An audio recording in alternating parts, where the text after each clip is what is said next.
dikatakan bahwa padang salju putih adalah pusat dunia dan merupakan rumah bagi monster-monster mengerikan yang menghuni salju. Luasnya. Di antara monster-monster ini terdapat ular putih raksasa yang melahap gletser beruang abu-abu besar yang menyebabkan gempa bumi dan tikus terkutuk yang merusak dan mencemari lautan.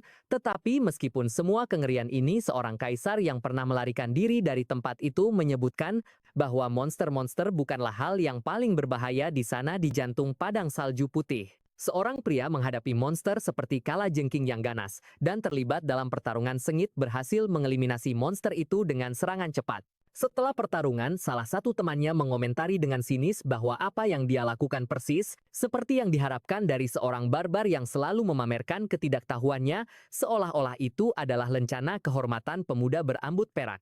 Menggerutu tentang betapa lamanya dia harus menghabiskan waktu dengan orang-orang bodoh ini, sehingga gadis itu dengan polos menanyakan arti kata ketidaktahuan, dan apakah itu sesuatu yang bisa dimakan, membuatnya menghela napas putus asa, dan memberitahunya untuk melupakan itu. Di adegan lain, dia memarahi mereka karena makan makanan yang dia peringatkan secara eksplisit untuk tidak dimakan atau mereka akan mati. Dia mengungkap keterkejutannya melihat bagaimana mereka melahap segalanya dalam waktu kurang dari seminggu, yang dijawab oleh gadis dan pria botak dengan menganggap apa yang mereka lakukan sebagai tantangan yang patut dipuji, menganggap kata-katanya sebagai bentuk pujian. Tiba-tiba pria botak bernama Greta jatuh sakit, lalu pingsan, dan gadis itu panik mencoba membangunkannya dengan berteriak. Di tengah kekacauan ini, sang pahlawan berpikir dalam hati bahwa situasi ini tidak pernah dia inginkan. Kenangannya membawanya kembali ke masa lalu di mana dia sangat ingin pergi ke dunia fantasi yang penuh dengan keajaiban dan sihir. Untuk mencapai mimpinya, dia berhenti dari pekerjaannya dan memulai perjalanan epik di mana dia mendaki gunung tertinggi di bumi, mencapai intinya, dan melakukan perjalanan ke titik paling selatan planet ini. Tetapi tentu saja tidak ada yang terjadi. Dia berdoa setiap malam, menyadari bahwa kenyataan jauh dari fantasi, berharap untuk terbangun di jantung dunia fantasi, dan suatu hari doanya terjawab. Adegan kembali ke masa lalu di mana seorang pria menggigil karena dingin yang menyengat. Temannya menyarankan agar dia membungkus diri dengan lebih banyak bulu jika dia tidak ingin membeku sampai mati. Ternyata mereka adalah bagian dari kelompok tentara bayaran yang dipimpin oleh seorang kapten yang ditugaskan untuk melintasi padang salju putih. Salah satu pria mengeluh bahwa misi ini bunuh diri, tidak peduli seberapa menggoda hadiahnya. Menggambarkan ide untuk melintasi tempat ini adalah murni kegilaan kapten memerintahkan mereka untuk diam, mengingatkan mereka bahwa mereka semua setuju untuk misi ini. Pria itu menjawab bahwa mereka tidak tahu situasinya akan sekeras dan sedingin ini. Di dalam kereta yang hangat, seorang pelayan tua bertanya kepada seorang gadis muda bernama Molina dari rumah Akasha, apakah dia baik-baik saja? Dia menjawab bahwa dia baik-baik saja. Di luar, suara para penjaga terdengar mengeluh tentang dinginnya yang mematikan, membuat pelayan itu memanggil mereka bajingan yang tidak sopan. Tetapi Melina membela mereka, memberitahu pelayannya untuk tidak terlalu keras karena mereka adalah satu-satunya yang setuju untuk menjaga mereka selama perjalanan mereka melintasi padang salju putih. Setelah itu, Melina menyarankan agar mereka membawa para penjaga masuk karena tampaknya sangat membeku di luar. Pelayan menolak permintaannya, mengingatkan Melina bahwa dia tahu dengan sangat baik apa yang menghuni padang salju putih ini. Melina menebak bahwa dia maksudkan monster-monster itu. Pelayan mulai menceritakan kisah tentang seorang kaisar yang hidup lama dahulu yang ingin menguasai seluruh dunia dan berusaha menaklukkan padang salju putih. Untuk mencapai ambisinya, kaisar memimpin pejuang dan prajurit terkuatnya dan memasuki padang salju itu sendiri. Setelah beberapa tahun, kekaisarannya runtuh dan dilupakan oleh sejarah, dan kaisar kembali sendirian setelah kehilangan semua pejuang dan prajuritnya. Dia tampak puluhan tahun lebih tua dan berbicara seperti orang yang sudah gila, memastikan keberadaan monster di padang salju. Tetapi dia menambahkan bahwa hal paling berbahaya di sana bukanlah monster, melainkan orang barbar. Dia menyamakan tempat itu dengan neraka di mana tidak ada yang bisa kembali hidup-hidup. Pelayan itu mencoba mengatakan bahwa itu hanyalah sebuah legenda. Tetapi Molina bersikeras bahwa perkataan kaisar memiliki bobot karena sebagian besar makhluk yang dia jelaskan kemudian ditemukan. Pelayan itu tersenyum dan menambahkan bahwa meskipun begitu, tidak ada yang pernah mengaku pernah melihat orang barbar. Molina mengakui bahwa apa yang dikatakannya itu benar. Di luar, kapten tentara bayaran tiba-tiba memerintahkan semua orang untuk berhenti, menunjuk bahwa ada sesuatu di cakrawala. Mereka tidak bisa melihat sosok itu dengan jelas di cakrawala yang jauh. Di tengah salju yang turun, kapten memberitahu mereka kabar baiknya adalah pendatang baru itu berukuran kecil. Tetapi kabar buruknya adalah dia datang lurus ke arah mereka. Semua orang terkejut dan waspada saat sosok itu mendekat. Mereka menyadari itu adalah seorang manusia. Tetapi kejutan sebenarnya datang ketika mereka mengenalinya sebagai seorang barbar, menanamkan teror ke dalam hati para tentara bayaran. Orang barbar itu mendekat dan berbicara kepada mereka, menjelaskan bahwa dia tidak tahan melihat orang-orang barbar lainnya, dan pergi jalan-jalan. Dia memperkenalkan dirinya sebagai Ketal dari suku Action, menyatakan keterkejutannya atas kehadiran orang asing di padang salju, dan menganggapnya sebagai sebuah keberuntungan. Ketal menebak mereka adalah sekelompok tentara bayaran yang melindungi karavan pedagang, dan menyarankan mereka untuk kembali meskipun dia ragu mereka akan melakukannya. Dia kemudian bertanya, apakah majikan mereka ada di kereta di dekatnya. Setelah itu dia mengejutkan mereka dengan senyuman, mengatakan dia juga ingin dipekerjakan. Para tentara bayaran pun tercengang dan bertanya dengan bingung apa maksudnya. Ketal memperjelas tawarannya. Dia akan membantu mereka menyeberangi padang salju. Para tentara bayaran curiga, bertanya-tanya mengapa seorang barbar legendaris akan meminta pekerjaan jika hanya itu yang dia inginkan. Dan seseorang bertanya-tanya, apakah ini berarti dia tidak bermusuhan? Ketal menanggapi keraguan mereka yang tak terucapkan, mengatakan bahwa jika dia bermusuhan, mereka semua pasti sudah mati sekarang. Salah satu tentara bayaran dengan ragu-ragu menanyakan keputusan kaptennya di dalam kereta. Pelayan dan Molina mendengar percakapan itu. Kapten memberitahu Molina bahwa orang barbar itu meminta untuk dipekerjakan sebagai tentara bayaran, lalu meminta keputusannya.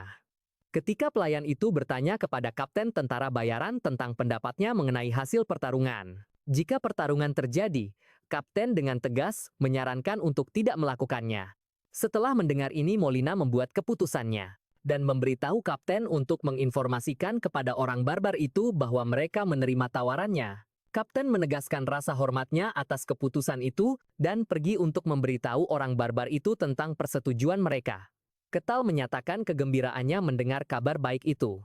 Tiba-tiba Ketal langsung menuju ke kereta, membuat kapten terkejut dan ngeri. Ketal memberitahunya tidak perlu takut, mereka hanyalah sesama pekerja, dan dia perlu berbicara langsung dengan majikan. Kapten memperingatkannya bahwa dia tidak akan ragu-ragu untuk menghadapinya jika dia mencoba sesuatu. Dengan curiga, Ketal tetap diam. Sementara salah satu tentara bayaran dengan cemas bertanya kepada kapten, apakah benar-benar tidak apa-apa membiarkannya bertemu dengannya. Tentara bayaran lain bertanya-tanya mengapa mereka tidak mencoba menghentikannya sebagai penjaga. Yang ditanggapi dengan cemoohan oleh rekannya bahwa gagasan untuk menghentikannya adalah lelucon konyol. Di dalam pelayan itu panik saat Molina bersiap untuk keluar, tetapi dia memintanya untuk tetap tenang. Suara Ketal terdengar dari luar bertanya apakah dia boleh masuk, yang mengejutkan Molina. Setelah menenangkan dirinya, dia mengizinkan dia masuk ke dalam kereta. Ketal memberitahu pelayan bahwa dia berharap dia sudah tenang, meyakinkannya bahwa dia tidak berniat menyakiti mereka. Melina berpikir bahwa barbar yang legendaris sedang berdiri tepat di depannya. Dia menyapanya dengan gugup dan Ketal dengan tenang membalas sapaan itu.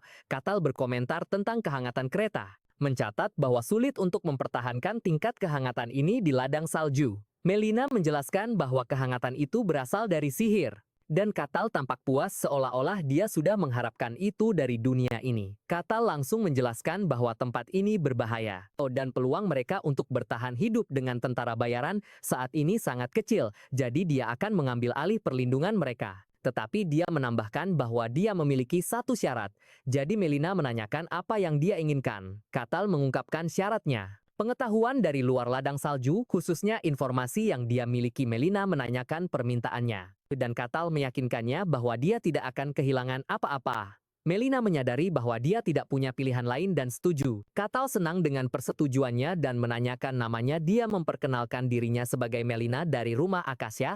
Dia pun memperkenalkan dirinya sebagai Ketal, mengungkapkan kesenangannya bekerja sama dengannya. Narasi beralih ke pemikiran dalam Ketal yang telah lama mendambakan dunia fantasi. hanya untuk terbangun suatu hari sebagai barbar di ladang salju tanpa waktu untuk memahami mengapa dia ingat bahwa semua yang ada adalah dingin yang menggigit dan monster kuat yang tak ada habisnya, dan bahwa dia memimpin suku yang berjuang untuk bertahan hidup dan menanggung semua itu dalam keputusasaan. Selama bertahun-tahun dia terus mencoba untuk keluar dari ladang salju yang menyedihkan itu, tetapi kekuatan yang tidak dikenal muncul sebagai quest yang tidak lengkap, menghalanginya untuk pergi, karena dia hanya bisa pergi setelah menyelesaikannya, dan tepat ketika dia hampir menyerah. Orang-orang dari dunia luar kadang-kadang muncul meskipun dia tidak pernah mengerti mengapa mereka dengan sukarela datang ke tempat yang mengerikan seperti itu. Katal menyadari bahwa dunia di luar ladang salju yang menyedihkan ini adalah dunia fantasi dan sihir yang selalu dia dambakan. Sejak saat itu dia mulai bekerja dengan giat, tidak hanya untuk bertahan hidup tetapi untuk tujuan keluar. Dia ingat bagaimana dia menghancurkan monster dan menyelesaikan quest yang diberikan kepadanya satu demi satu, didorong oleh satu pemikiran bahwa dia suatu hari akan keluar. Karena dia tidak bisa meninggalkan tempat ini, informasi yang dia dapatkan dari orang luar sangat berharga baginya. Tetapi sebagian besar manusia yang dia temui sejauh ini baik panik dan mencoba melawannya atau menjadi gila. Dia merenungkan berapa banyak waktu yang telah berlalu sejak dia berbicara dengan orang yang beradab, merasakan bahwa berbicara dengan Melina seperti penyembuhan. Untuk pikirannya, setelah dikelilingi oleh barbar yang tidak terdidik, adegan kembali ke masa kini, di mana Katal menyimpulkan bahwa mereka sedang mengangkut senjata. Melina bertanya dengan terkejut bagaimana dia tahu. Itu dia menjelaskan bahwa dia bisa mendengar suara senjata tajam dari kereta membuatnya jelas, dan kemudian menanyakan padanya apakah ada perang yang sedang berlangsung di luar. Melina mengonfirmasi bahwa kekaisaran dan kerajaan saat ini sedang berperang. Untuk itu Katal berkomentar bahwa dunia luar juga tidak sepenuhnya damai. Melina menambahkan bahwa kekaisaran besar sedang menyerang dengan jumlah yang sangat besar, tetapi kerajaan tidak menyerah dengan mudah. Dan bahwa para master pedang dan pahlawan melindungi perbatasan. Istilah ini menarik rasa ingin tahu Katal, dan dia bertanya jenis kekuatan apa yang mereka gunakan. Melina bertanya, apakah dia tidak tahu tentang mistisisme, dan dia menjawab bahwa dia tidak pernah meninggalkan tempat ini. Melina mengakui bahwa dia juga tidak tahu rincian pastinya. Tetapi dia mulai menjelaskan, bahwa ada kekuatan yang disebut mistisisme di dunia. Dan sangat sedikit orang yang dapat merasakan atau menggunakannya. Individu-individu ini diberikan peringkat kekuatan. Peringkat ketiga merujuk kepada mereka yang hanya dapat merasakan kekuatan mistisisme. Peringkat kedua mencakup mereka yang benar-benar dapat menggunakan kekuatan ini. Dan peringkat pertama adalah mereka yang dapat mewujudkan kekuatan dalam bentuk mana atau aura dengan satria penyihir dan pengguna elemen. Biasanya termasuk dalam peringkat ini. Dia menjelaskan bahwa di luar itu, peringkat menjadi tidak berarti karena pemegangnya adalah makhluk yang melampaui pemahaman manusia. Dia menggambarkan peringkat transenden orang-orang yang dapat mengendalikan dan menggunakan mistisisme secara bebas. Mampu membelah langit dan bumi, dan sang master pedang termasuk dalam peringkat ini. Akhirnya ada pahlawan yang digambarkan sebagai makhluk mitos yang melampaui pengendalian mistisisme untuk mempengaruhi dunia itu sendiri. Melina mengakhiri penjelasannya dengan mencatat bahwa bahkan pemegang peringkat ketiga dianggap sebagai orang yang kuat di wilayah kecil. Setelah mendengar semua ini, Katal menyatakan bahwa dia ingin bertemu dengan mereka. Meninggalkan Molina, kebingungan Katal berpikir dalam hatinya bahwa dia tidak lagi ingat sudah berapa lama dia terjebak di sini, dan dia hanya berusaha dengan putus asa untuk bertahan hidup. Yang dia tahu hanyalah bahwa dia berada di sebuah ladang salju di tengah dunia fantasi, dan dia tidak bisa melarikan diri. Dia sangat ingin keluar dari ladang salju ini. Dia memperbaiki dirinya dengan bersikeras mengatakan bahwa dia harus keluar. Molina melanjutkan bicaranya, menanyakan kepada Katal apakah dia adalah barbar dari legenda. Dia menjawab bahwa bisa dibilang begitu, dan dia menyimpulkan dari ekspresinya bahwa dia menyadari keberadaannya. Dia mengkonfirmasi ada legenda tentang dirinya yang mengejutkan Katal untuk mendengarnya. Katal tertawa saat dia menyadari orang gila yang dia temui sebelumnya pasti adalah kaisar dari legenda. Dia kemudian meyakinkan Melina bahwa legenda itu kemungkinan besar benar karena orang seperti itu memang datang ke sini lama sekali. Katal mengubah topik, bertanya-tanya mengapa mereka mengangkut begitu banyak senjata melalui ladang salju yang sangat berbahaya ini.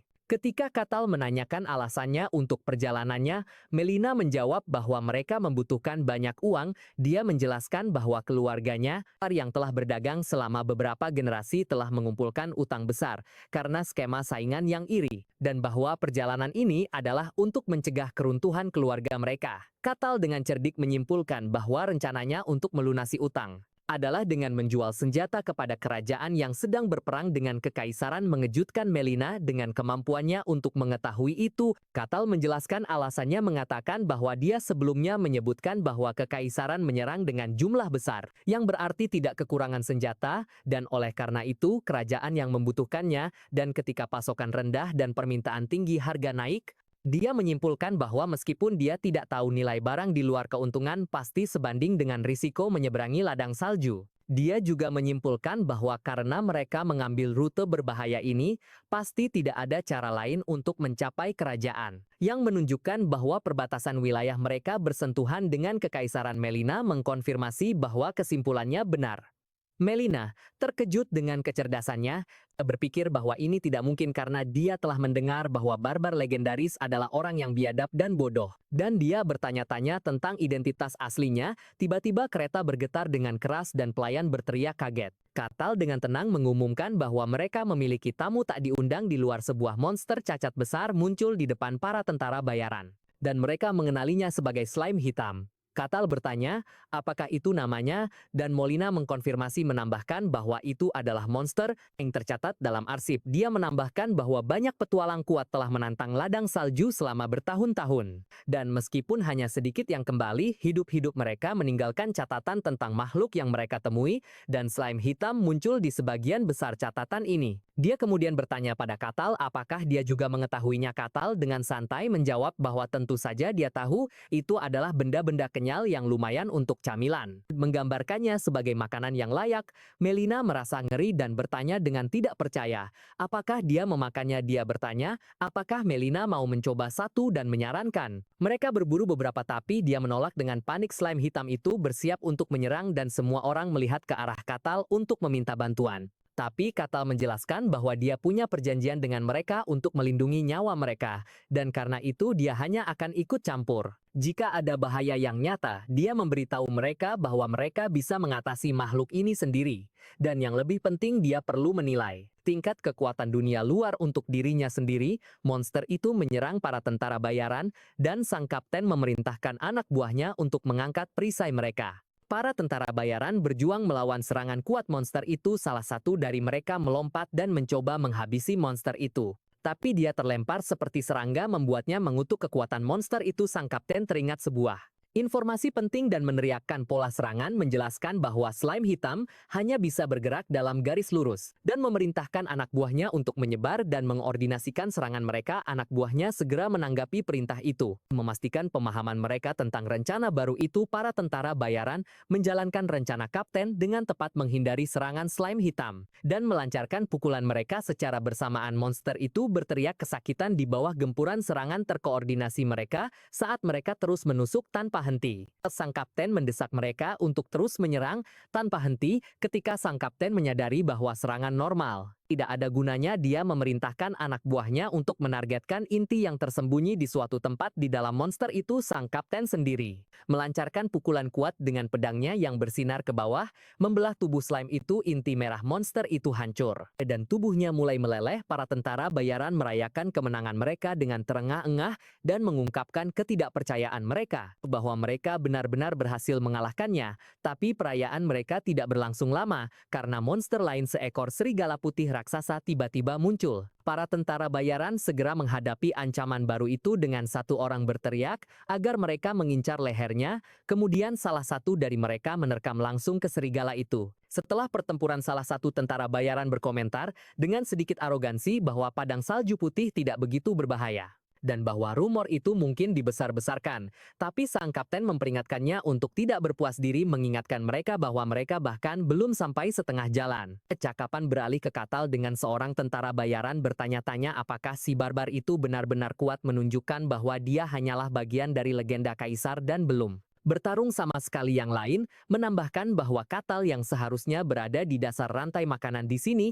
mengandalkan mereka untuk perlindungan dan menyarankan agar mereka memeriksa kekuatannya di dalam kereta keheningan menyelimuti antara Melina dan Katal. Seorang tentara bayaran mendekati kereta dan meminta untuk berbicara dengan Melina. Dia mengingatkannya bahwa mereka adalah tentara bayaran yang mempertaruhkan nyawa mereka untuk menjalankan misi ini di bawah kontrak mereka. Dengannya Melina mengungkapkan rasa terima kasihnya yang mendalam karena mereka menerima misi berbahaya ini yang ditinggalkan semua orang hanya dengan mendengar detailnya dan bahwa tanpa mereka dia bahkan tidak akan bisa mencobanya. Tapi tentara bayaran itu menjelaskan bahwa ada satu hal yang mengganggunya. Si barbar itu belum bertarung sekalipun mereka memberitahunya bahwa mereka ingin memastikan apakah si barbar itu benar-benar pantas mendapatkan perlakuan khusus yang diterimanya. Sang kapten mengklaim dia mencoba menghentikan mereka, tapi mereka tidak mendengarkan. Katal yang sedang mendengarkan ikut campur.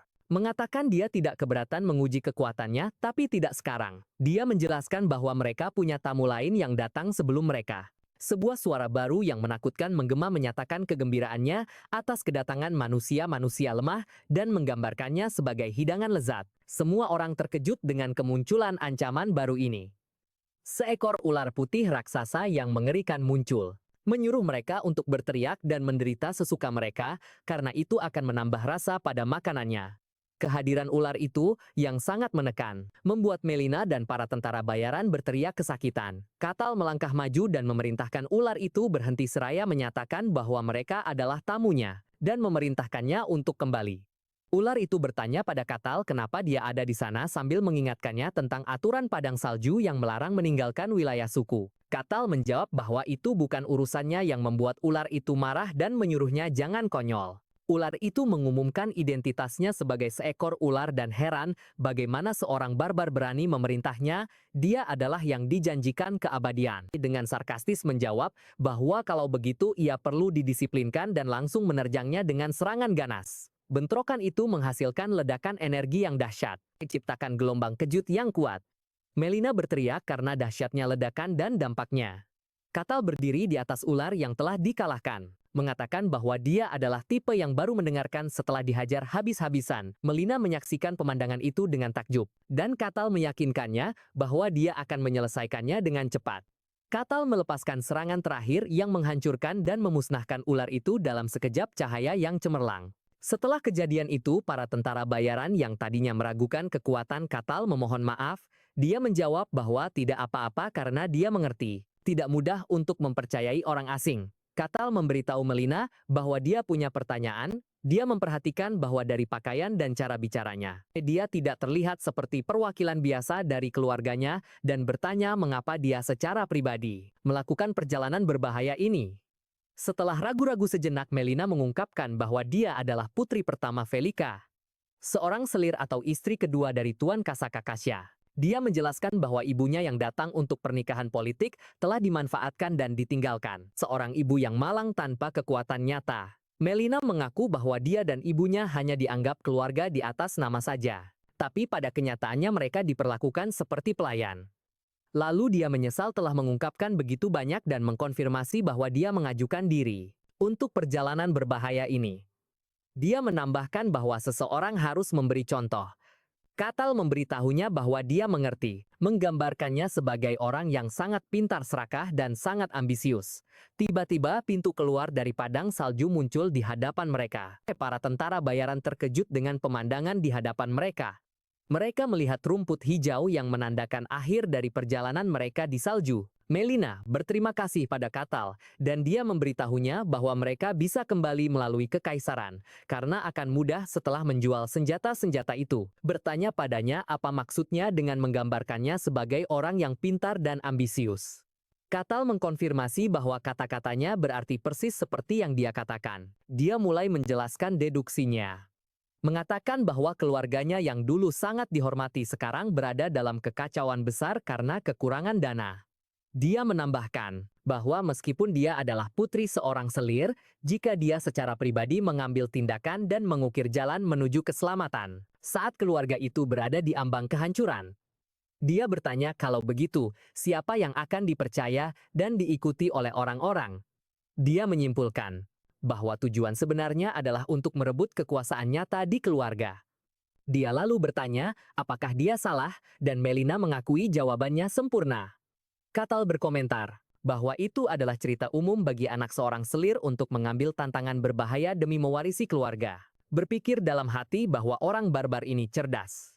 Tidak seperti para intelektual setengah matang yang pernah dia temui, dan dia membayangkan bagaimana jadinya jika kekuatannya, yang telah mengalahkan ular putih tanpa goresan sedikit pun menjadi miliknya. Karena itu dia menawarkan Katal untuk ikut dengannya jika dia berniat meninggalkan padang salju. Katal menolak tawarannya untuk saat ini, menjelaskan bahwa dia masih punya beberapa urusan yang harus diselesaikan. Jadi, Molina menawarinya sepotong perhiasannya. Dia memberitahunya bahwa jika dia berhasil keluar dan mencari keluarga Akasha, dia harus menunjukkan potongan ini kepada mereka. Katal dengan senang hati menerima hadiah itu. Mereka saling mengucapkan selamat tinggal dengan Molina, berterima kasih padanya, dan berdoa agar mereka bisa bertemu lagi.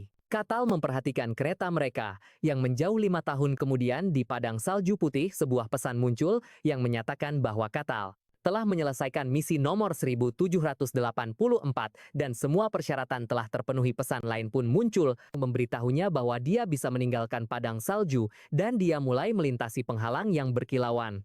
Katal berpikir bahwa ini akhirnya adalah langkah pertamanya ke dunia fantasi yang selalu dia inginkan. Dia menikmati aroma rumput hewan dan bau sungai yang tidak akan pernah dia rasakan di padang salju. Dia mengekspresikan kebahagiaannya dengan aroma-aroma baru ini, merasa sangat puas. Dia berteriak ke arah padang salju di kejauhan, bersumpah tidak akan pernah kembali ke sana. Dia merenungkan bahwa akhirnya dia mencapai dunia yang diimpikannya. Dunia fantasi dan misteri yang dia kira tidak akan pernah dia capai, dan meskipun titik awalnya sangat salah, dia berhasil bertahan hidup. Dia mengumumkan niatnya untuk menikmati dunia ini dengan semua naga elf sihir dan pedangnya. Dia percaya hasratnya yang kuat untuk mencapai dunia fantasi ini adalah yang membuatnya tetap hidup di neraka itu. Kemudian dia merasakan sekumpulan makhluk di dekatnya. Dia mengira kumpulan itu adalah sebuah desa dan merasa bersemangat untuk akhirnya melihat kota yang beradab.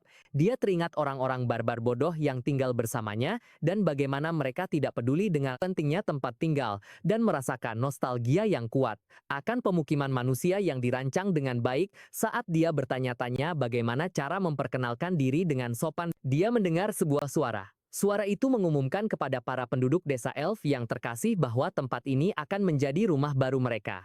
Dia melihat sekelompok elf sedang menurunkan barang-barang mereka dan merayakan rumah baru mereka. Seorang elf muda dengan cemas bertanya pada seorang tetua, apakah tempat itu benar-benar aman, dan sang tetua meyakinkannya bahwa tempat itu aman. Tetapi pemuda itu masih khawatir.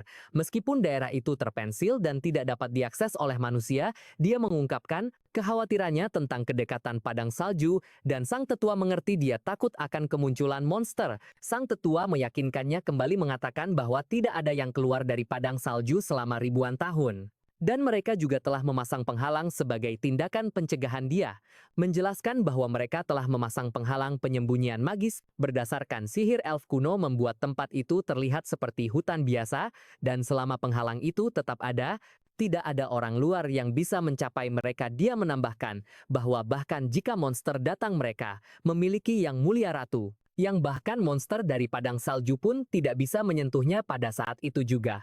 Katal merasa seperti merobek sesuatu saat dia berjalan. Bertanya-tanya, apakah ada sesuatu di tempat ini, tanpa sadar bahwa dia baru saja menembus penghalang itu saat Katal berjalan melewati hutan. Dia bertanya-tanya seberapa jauh lagi dia harus berjalan. Tiba-tiba dia bertemu dengan seorang gadis elf kecil yang tersesat. Dia sangat gembira melihat seorang elf sungguhan, salah satu ras fantasi yang selalu dia bayangkan, dan merasa bahwa usahanya bertahan hidup selama ini tidak sia-sia. Gadis kecil itu menangis dan ketakutan karena menyadari dia telah berjalan terlalu jauh dan tersesat. Katal mendekatinya dan menyapa, tetapi gadis itu panik melihat penampilannya dan pingsan. Jadi Katal menangkapnya. Dia bingung harus berbuat apa setelah gadis itu pingsan sebelum mereka sempat berbicara dan memutuskan untuk membawanya kembali ke desanya. Dia ingat bahwa elf dalam legenda adalah ras yang damai dan baik hati, dan berharap bahwa jika dia mengembalikan anak itu, mereka akan menyambutnya dengan baik dan dia akan merasakan keramahan mereka.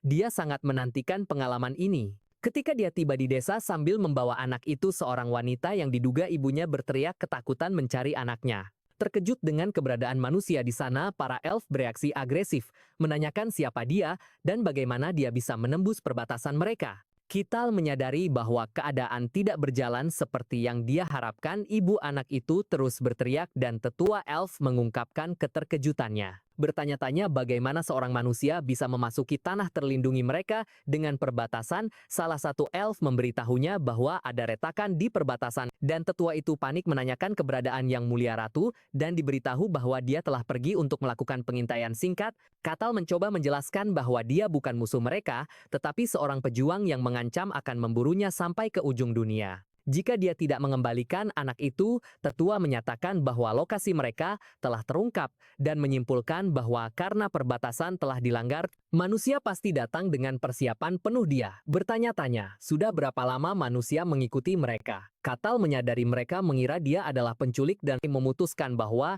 dia harus menjernihkan kesalahpahaman terlebih dahulu. Dia meletakkan anak yang sudah sadar di tanah dan menyuruhnya kembali ke kaumnya. Anak itu menatapnya ketakutan oleh penampilannya yang menakutkan, lalu berlari pergi. Anak itu menangis dan berteriak begitu keras, sehingga Katal bertanya-tanya apakah wajahnya memang menakutkan. Dia sedikit terkejut, dia mengira penampilannya cukup baik. Ketika dia berada di ladang salju, dia mencoba berbicara dengan mereka lagi, menjelaskan bahwa dia telah mengembalikan anak itu. Dan bukan musuh, tetapi tetua berteriak bahwa Sandera telah dibebaskan dan memerintahkan semua orang untuk menyerang, dan para elf mengarahkan panah mereka padanya. Mereka melepaskan panah mereka, dan Katal bertanya-tanya apakah mereka bahkan mendengarkannya. Katal merenungkan situasi dalam legenda elf adalah ras yang baik, mencintai alam dan damai, tetapi elf yang dia temui sebenarnya adalah kekerasan dan buas. Dia menyimpulkan bahwa elf pada akhirnya adalah ras yang hidup di alam, yang berarti cara hidup mereka mungkin lebih brutal daripada yang dia bayangkan. Dia menyimpulkan bahwa alam adalah dunia yang mengutamakan yang terkuat jauh dari damai, dan dalam pengertian itu, kekejaman elf dapat dipahami saat panah-panah jatuh ke arahnya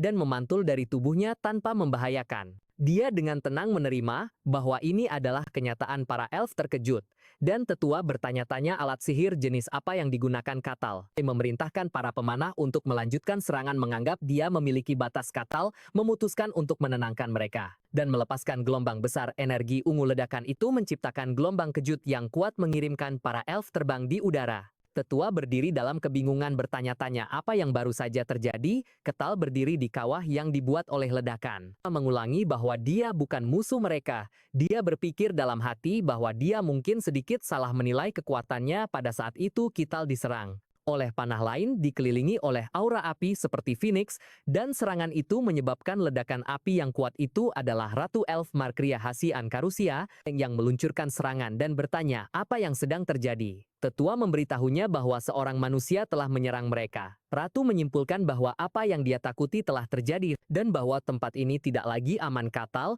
mencoba berbicara dengannya, berharap dia akan mendengarkan ceritanya. Tetua terkejut bahwa Katal masih berdiri setelah terkena serangan langsung dari Yang Mulia.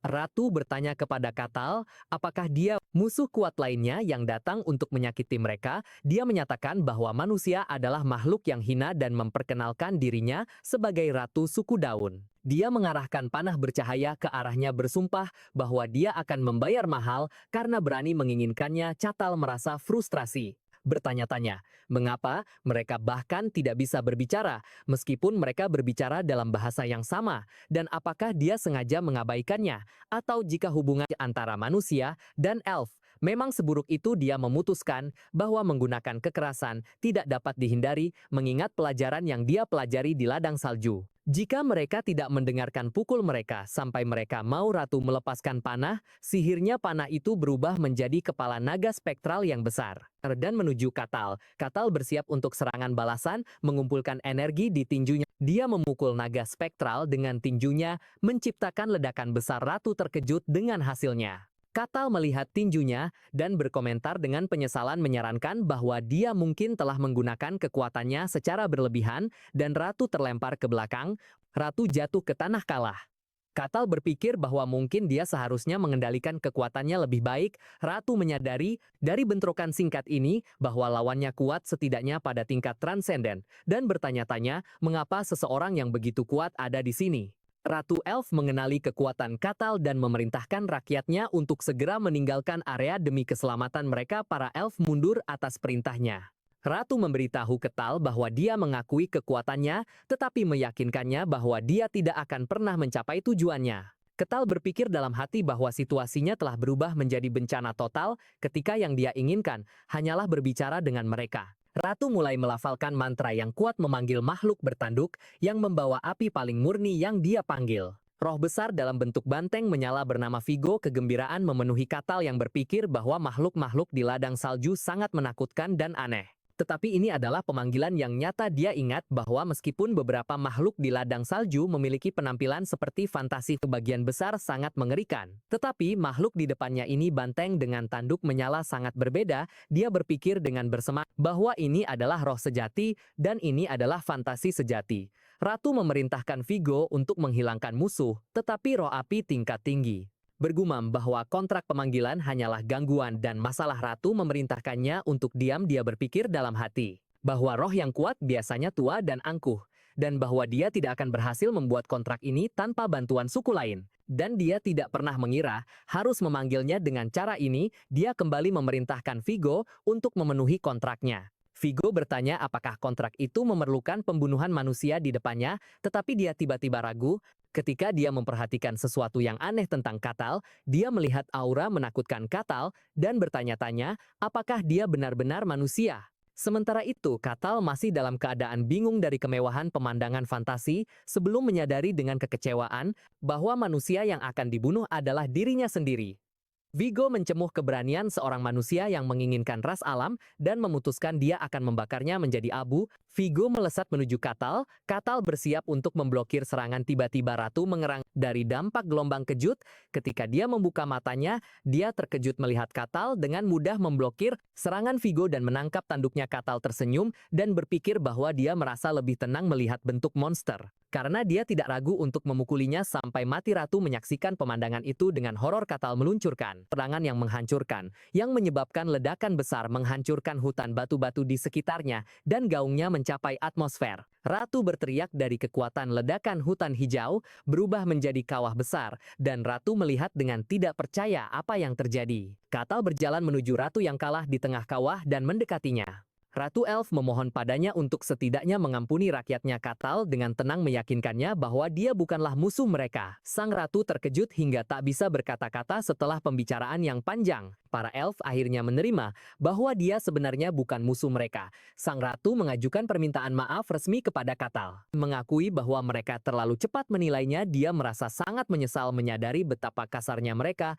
ketika salah mengira orang itu yang mengembalikan anak yang hilang sebagai musuh. Katal memberitahunya bahwa dia mengerti posisi mereka, terutama karena mereka diusir dari rumah mereka oleh manusia, tetapi dia mengaku sedih karena tidak ada yang mendengarkannya. Sang Ratu mengkonfirmasi lagi dengannya bahwa dia bukan salah satu manusia yang mengejar mereka, dan Katal menjelaskan bahwa ini adalah pertama kalinya dia melihat elf karena tidak ada satupun di White Snowfield. Sang Ratu terkejut saat mendengar nama padang salju itu dan mengenalinya sebagai Asian Barbarian, dan Katal mengkonfirmasi bahwa itu adalah nama yang orang asing sebut untuknya. Sang Ratu mengungkapkan ketidakpercayaannya karena berpikir mustahil bagi manusia untuk bertahan hidup di sana. Dia bertanya dengan cemas, apakah kedatangannya dari sana berarti orang lain juga bisa datang? Katal menjawab bahwa dia tidak tahu pasti. Tapi dia tidak berpikir orang lain akan bisa keluar dengan cara yang sama. Sepertinya dia menjelaskan bahwa ada aturan di padang salju yang bahkan makhluk kuat seperti naga pun tidak bisa melanggarnya. Dan karena suatu alasan, dialah satu-satunya yang bisa kabur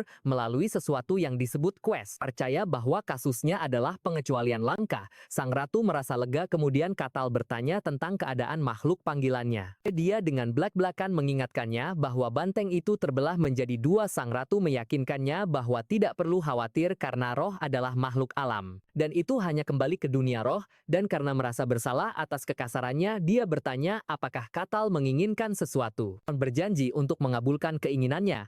Katal berpikir tentang konsep roh dan bertanya apakah makhluk non-elf bisa membuat kontrak dengannya. Pada awalnya, Sang Ratu berpikir itu tidak mungkin, tetapi dia mempertimbangkannya kembali. menyatakan bahwa ada beberapa manusia yang dekat dengan alam yang bisa membuat perjanjian dengan roh. Setelah berpikir, dia memberitahunya bahwa jika dia ingin membuat kontrak dengan roh, dia harus pergi ke Elfo Sagrado. Dia menjelaskan bahwa tempat ini adalah tanah suci semua elf, tempat dewa mereka bersemayam, dan bahwa dia mungkin bisa memenuhi keinginannya di sana. Katal bertanya, apakah manusia sepertinya bisa pergi ke sana? Sang ratu menjawab bahwa itu mungkin saja, dengan rekomendasinya, dan menawarkan untuk memberinya lokasi dengan syarat dia harus merahasiakannya.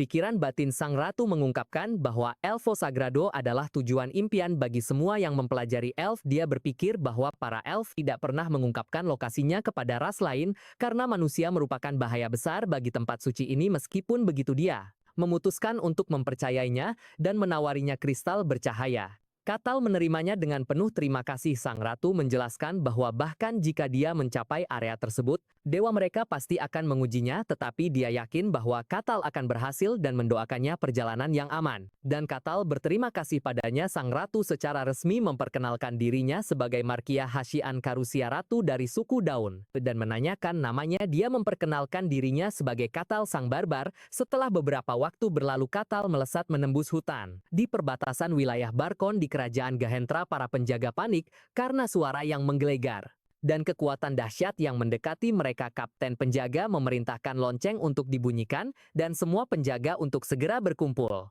Kital tiba-tiba datang. Pendaratannya yang kuat menyebabkan getaran yang menerbangkan debu dan puing-puing. Kapten penjaga terkejut oleh kemunculannya yang mendadak. Kital menyapa mereka dan bertanya apakah mereka adalah para penjaga. Para penjaga bingung dan waspada. Mereka bertanya-tanya apakah dia sumber dari suara bising itu, dan apakah dia adalah musuh. Salah satu penjaga memperhatikan rambut abu-abu Kital dan bekas luka di dadanya, lalu menyadari sesuatu. Dengan terkejut bahwa dia mungkin adalah Asian Barbarian yang legendaris. Saat Kital mendekati mereka, para penjaga mengangkat senjata mereka dan memperingatkannya untuk tidak mendekat atau mereka akan menyerang. Kital dengan tenang mengatakan kalau dia bukan musuh dan berharap mereka tenang. Salah satu penjaga dengan gugup bertanya apa yang dia inginkan dari mereka. Kital menunjuk jarinya ke arah tertentu dan penjaga itu bertanya apa maksudnya menunjuk ke gerbang kota. Kital mengungkapkan keinginannya untuk mengunjungi wilayah mereka dan para penjaga terkejut dengan perkataannya. Adegan beralih ke sebuah ruangan di mana kapten penjaga bertanya pada Kital apakah tujuannya hanya sekadar lewat. Kital menjawab bahwa dia ingin tinggal sebentar jika memungkinkan, tapi dia tidak tahu untuk berapa lama. Kapten menanyakan namanya dan dia menjawab Kital. Saat kapten meminta bukti identitas atau seseorang yang bisa mengonfirmasi identitasnya, Kital berkata dia tidak punya yang seperti itu. Kital teringat lambang yang diberikan Melina, mengingat kata-katanya untuk menunjukkannya kepada keluarga Akasia jika dia berhasil keluar dari padang salju. Dia menunjukkan lambang itu dan bertanya apakah ini cukup. Kital menjelaskan bahwa itu adalah lambang keluarga Akasha, dan dia menerimanya dari seorang keturunan dari garis itu. Kapten mengenali nama itu sebagai keluarga pedagang dari kerajaan Dinian. Kapten teringat pernah mendengar tentang keluarga pedagang yang datang ke padang salju beberapa tahun lalu dan menyadari bahwa pengaruh keluarga Akasia telah berkembang pesat baru-baru ini setelah pergantian kepala keluarga. Kital bertanya lagi apakah lambang itu cukup untuk mengonfirmasi identitasnya. Kapten berkata itu tidak terlihat palsu tapi sulit untuk dikonfirmasi karena bukan dari kerajaan mereka. Kapten memutuskan bahwa meskipun lambang itu bukan konfirmasi penuh, lambang itu berguna. Dia mengizinkan Kital masuk tapi dengan satu syarat. Dia menjelaskan bahwa syaratnya adalah untuk memastikan bahwa dia bukan orang yang berbahaya. Kapten menjelaskan bahwa ada 3 orang lain dengan identitas yang belum terkonfirmasi, yang juga mencoba memasuki wilayah itu. Syaratnya adalah Kital harus membentuk tim dengan mereka, dan mereka harus menyelesaikan sebuah dungeon di dekat sini, untuk membuktikan bahwa mereka tidak berbahaya. Kital merasa syarat ini lebih mudah dari yang dia duga. Kital menyetujui syarat dari Kapten. Tapi, Kapten menambahkan satu syarat lagi. Syarat kedua adalah, setelah menyelesaikan dungeon Kital harus melaporkan semua informasi tentang operasi itu kepada mereka. Kital mengerti rencana cerdik sang Kapten untuk membuat orang-orang dengan identitas tak dikenal saling mengawasi satu sama lain, dan melalui laporan mereka dia akan bisa mengungkap siapapun yang mencurigakan di antara mereka. Kapten mengalihkan pembicaraan dengan sedikit gugup dan bertanya pada Kital, apakah dia benar-benar seorang barbarian. Kital mengonfirmasi bahwa dia memang seorang barbarian. Kapten mengungkapkan keterkejutannya mengakui bahwa dia belum pernah melihat seorang barbarian sepertinya dan mengira mereka hanyalah ras yang bodoh. Lalu mengakhiri percakapan dan menyuruhnya berangkat. Adegan beralih ke ruang tunggu di mana seorang pria bernama Alessandro Tyrannus yang katanya seorang kesatria suci mengeluh karena harus masuk dungeon dengan seorang bajingan yang suka memanfaatkan orang. Seorang pencuri bernama Kasan Hawk membalas dengan sarkastis bertanya apakah Pak Tua itu melampiaskan amarah padanya karena baru saja ditipu habis-habisan oleh pencuri lain. Alessandro marah dan bertanya beraninya seorang pencuri menghina kesatria suci. Kasan mengejeknya, sambil mempertanyakan apakah kesatria suci asli memakai armor butut dan berkata, kalau dia kesatria sungguhan, dia tidak akan ada di sini.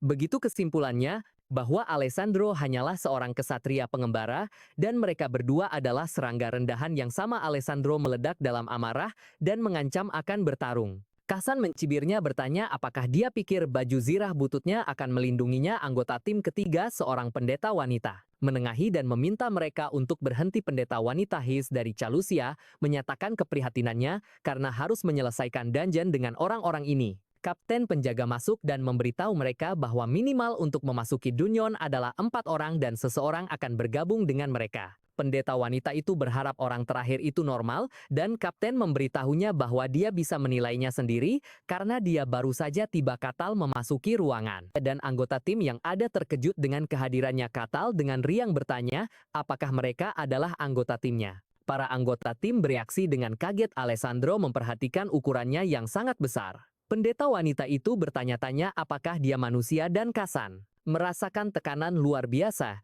yang terpancar darinya. Katal mengucapkan halo. Kapten penjaga memberitahu mereka bahwa mereka bisa memperkenalkan diri mereka sementara dia keluar sebentar.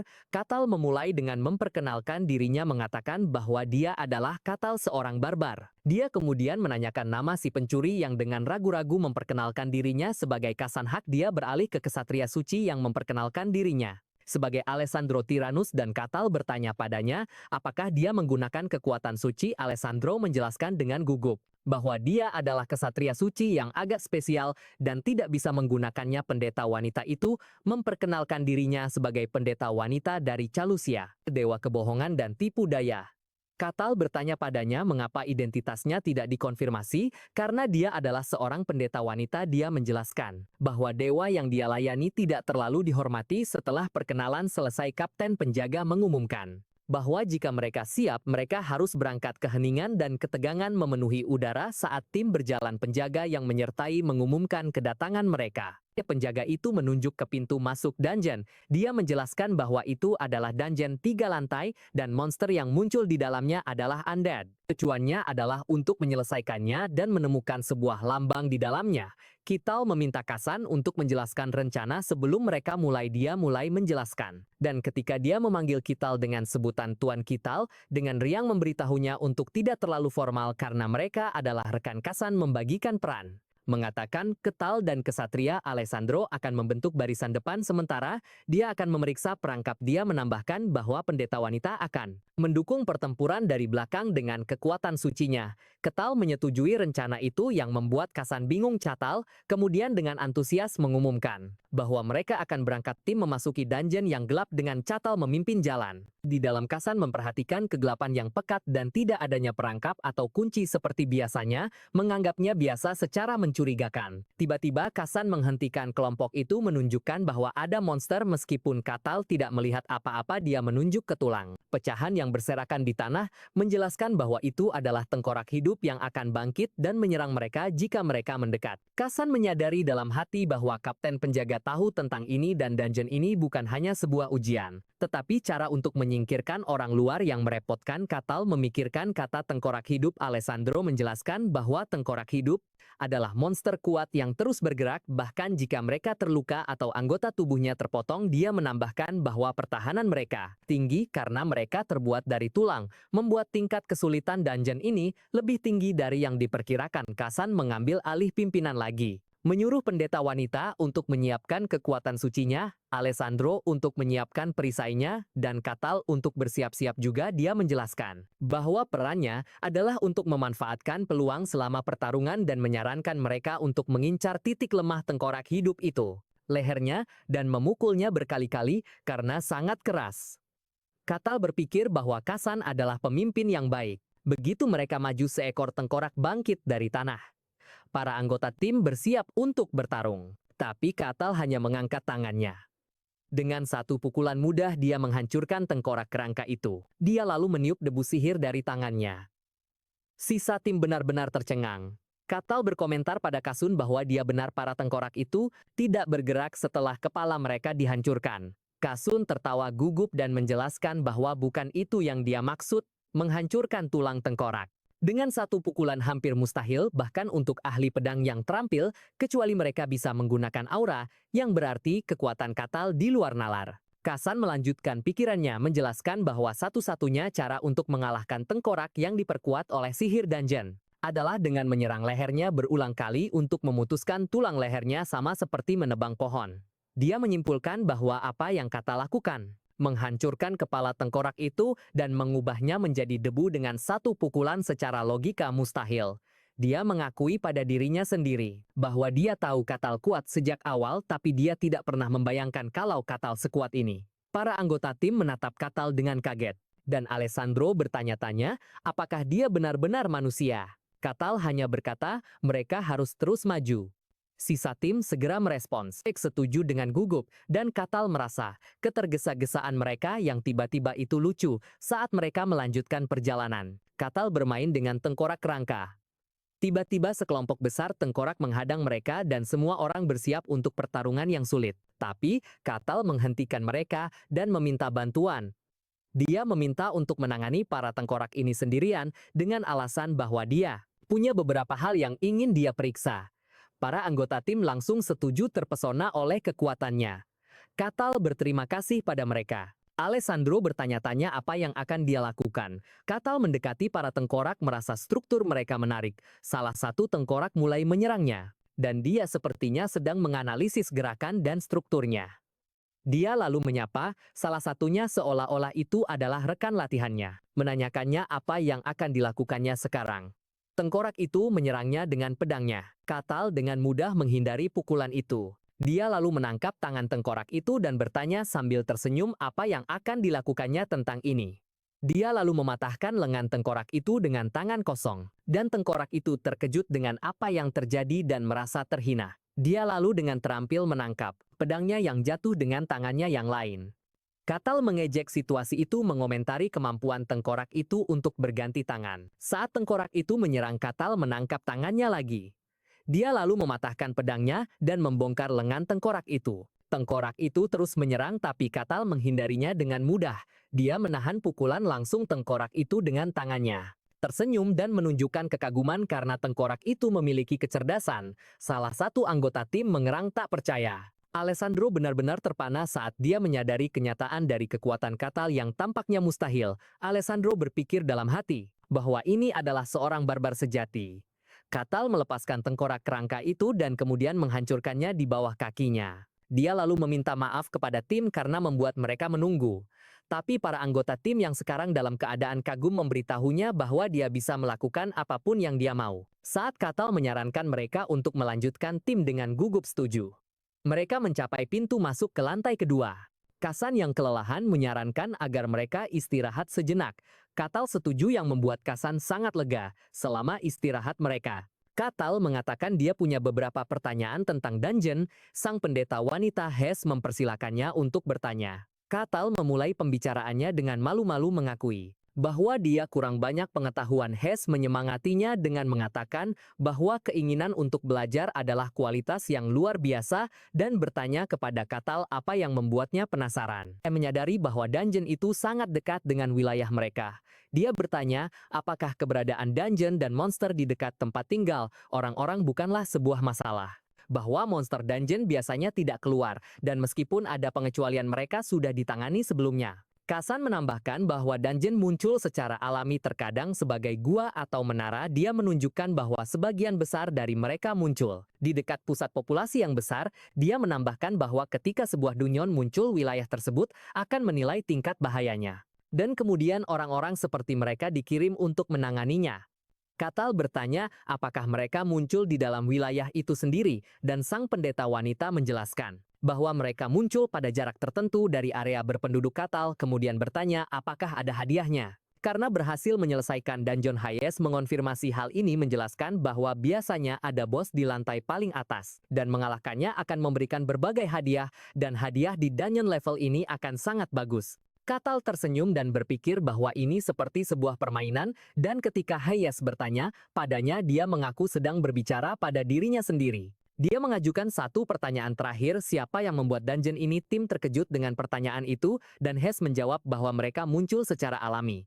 Dan tidak ada yang membuatnya. Katal merasa ini aneh menunjukkan bahwa mereka muncul di dekat pusat populasi seolah-olah dibuat untuk dijelajahi. Dia melanjutkan analisisnya mengatakan bahwa mereka muncul di dekat tempat tinggal orang-orang dan memancing mereka dengan hadiah. Dia menyimpulkan bahwa itu terlihat terlalu buatan untuk menjadi fenomena alam. Dia terkejut menyadari kebenaran dalam kata-katanya. Dia mengaku bahwa dia tidak pernah memikirkannya sebelumnya. Karena itu tampak jelas, Kasan berpikir dalam hati bahwa dia tidak pernah mempertanyakannya. Karena itu adalah prinsip yang diterima dan bertanya-tanya bagaimana orang barbar ini bisa mempertanyakan kebenaran seperti itu. Dia menyimpulkan pikirannya dengan menyatakan bahwa orang barbar adalah ras yang bodoh dan biadab, makhluk yang kejam dan tanpa ampun. Dan fakta itu tidak berubah. Kasan terus berpikir dalam hati bertanya-tanya apakah orang barbar ini benar-benar normal. Katal menarik perhatian tim bertanya apakah mereka sudah cukup beristirahat. Para anggota tim dengan gugup mengonfirmasi bahwa mereka sudah.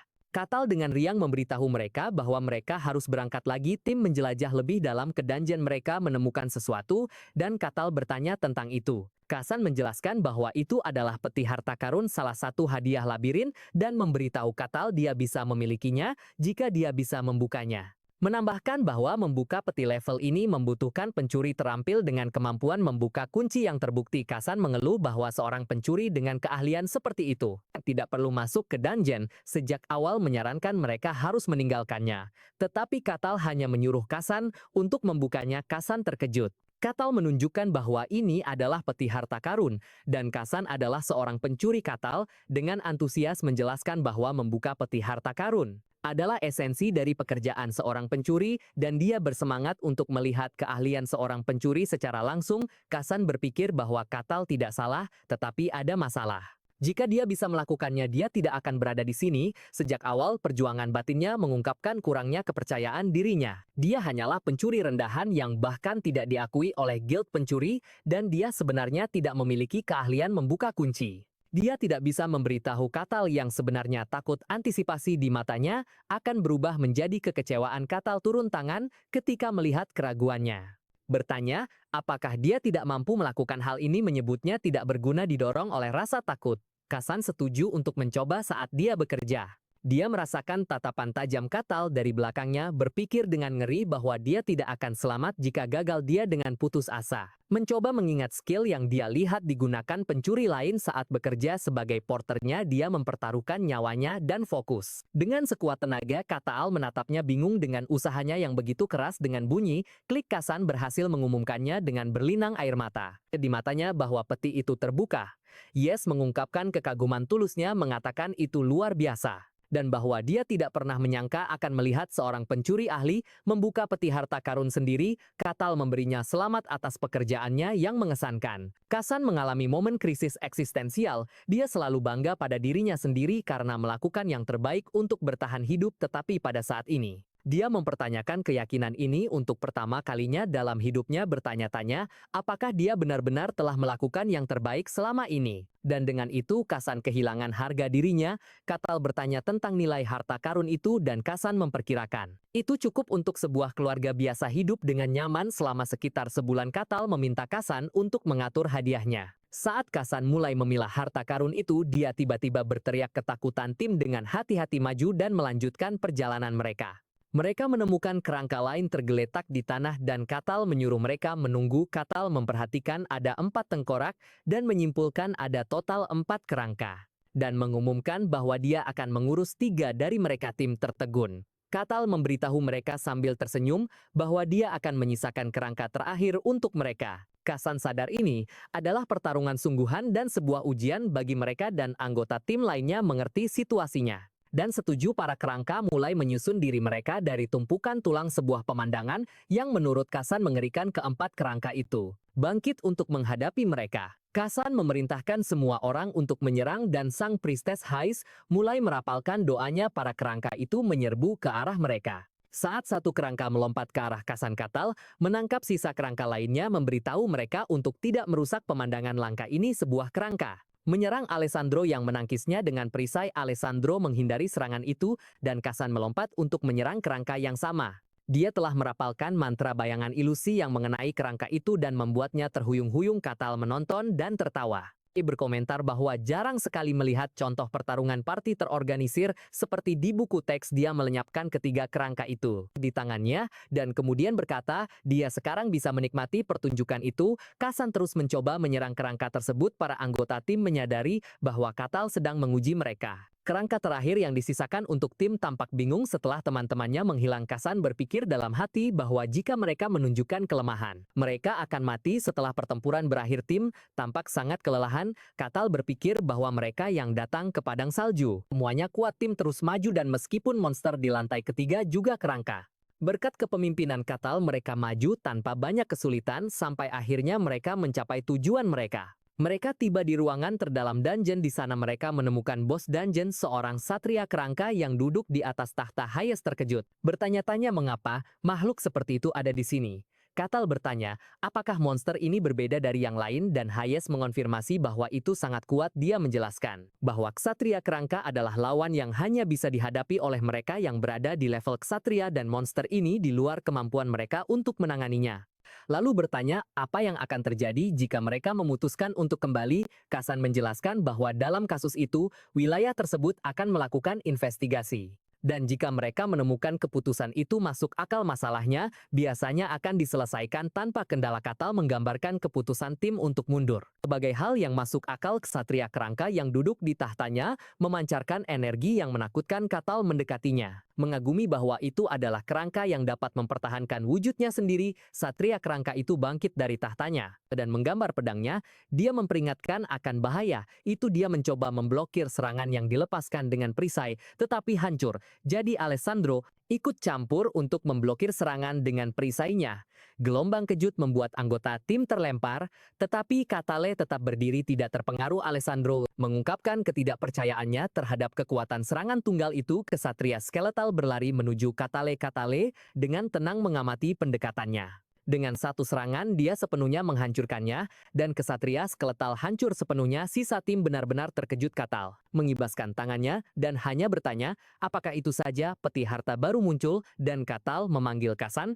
Dia bertanya apakah dia bisa membukanya dan Kasan menjawab dengan panik bahwa itu tidak mungkin karena itu dilindungi oleh kunci tingkat tinggi yang melampaui kemampuannya. Katal berkomentar bahwa itu disayangkan dan Kasan setuju bahwa mereka harus meninggalkan peti itu. Katal mengabaikan ini dan bersiap untuk menghancurkan peti itu dengan paksa, mengejutkan Kasan dengan serangan yang kuat. Katal menghancurkan peti itu dan membukanya. Katal berkomentar bahwa hadiahnya mungkin lebih besar dengan cara ini dan meminta Kisan untuk mengumpulkan loot. Kisan berpikir dalam hati bahwa dia belum pernah mendengar tentang menghancurkan peti harta dengan paksa dan bertanya-tanya mengapa. Katal memintanya untuk membuka peti pertama. Jika dia bisa langsung menghancurkannya, mereka keluar dari dungeon yang mulai menghilang. Kasan menjelaskan bahwa ketika sebuah dungeon sepenuhnya dibersihkan itu menghilang dan dia menyimpulkan bahwa tidak ada ruangan rahasia kali ini.